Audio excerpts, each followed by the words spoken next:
A Pocketful of Kisses by Audrey Penn. This is a sequel to the story that we read yesterday.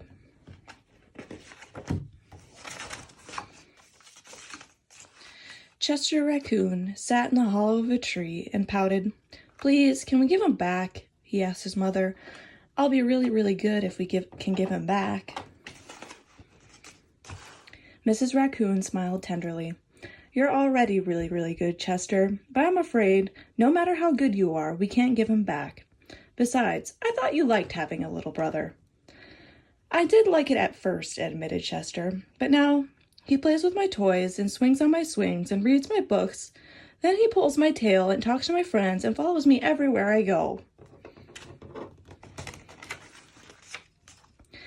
Mrs. Raccoon lifted Chester onto her lap and smoothed out his worried, furry forehead.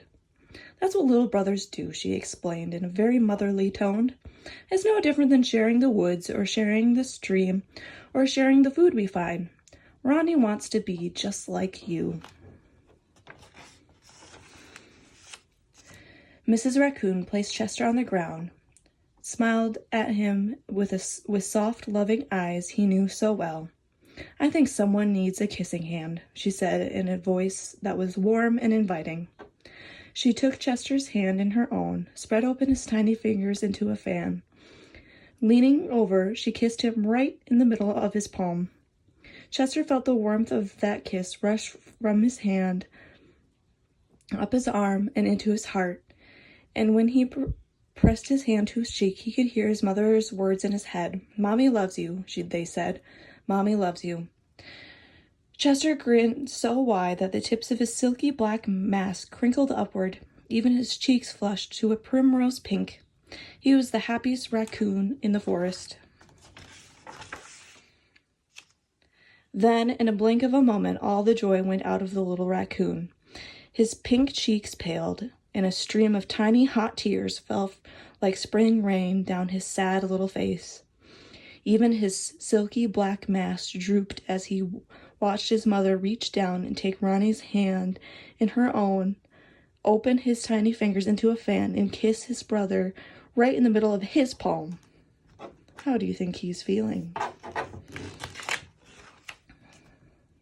"That was my kissing hand," Chester gasped in the saddest voice his mother had ever heard. Why did you give Ronnie my kissing hand? Don't you love me anymore?" "Oh, Chester," cried Mrs. Raccoon, "of course I love you." "Then how come you gave the baby my kissing hand?" asked Chester.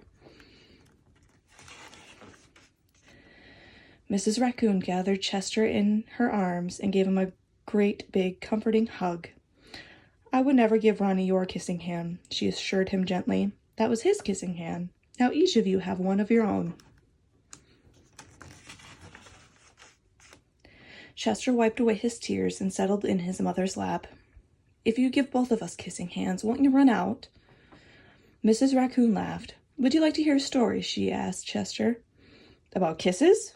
"About stars," said Mrs. Raccoon. "Every night, just before the sun goes down, it reaches out with its rays and touches every star in the universe, one by one. The stars light up and shine down upon us. Even on nights we can't see the stars, they're up there sparkling away. No matter how many stars fill the sky, the sun will never run out of light, and its rays will never stop reaching out to them. That's the way it is with kissing hands. When somebody loves you, their kisses are like the sun rays. They're always there and always shining. No matter how many kissing hands I give you and Ronnie, I will never, ever run out." "But you're right about one thing," Mrs. Raccoon told Chester. Ronnie's big brother widened his eyes and looked surprised. "What's that?" he asked his mother. "You are the big brother, and that deserves something extra special."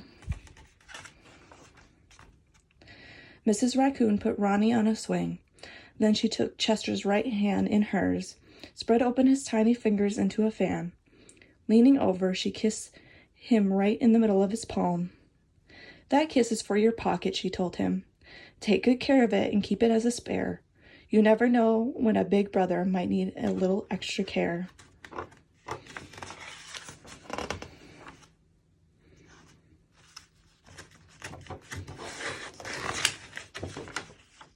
The end.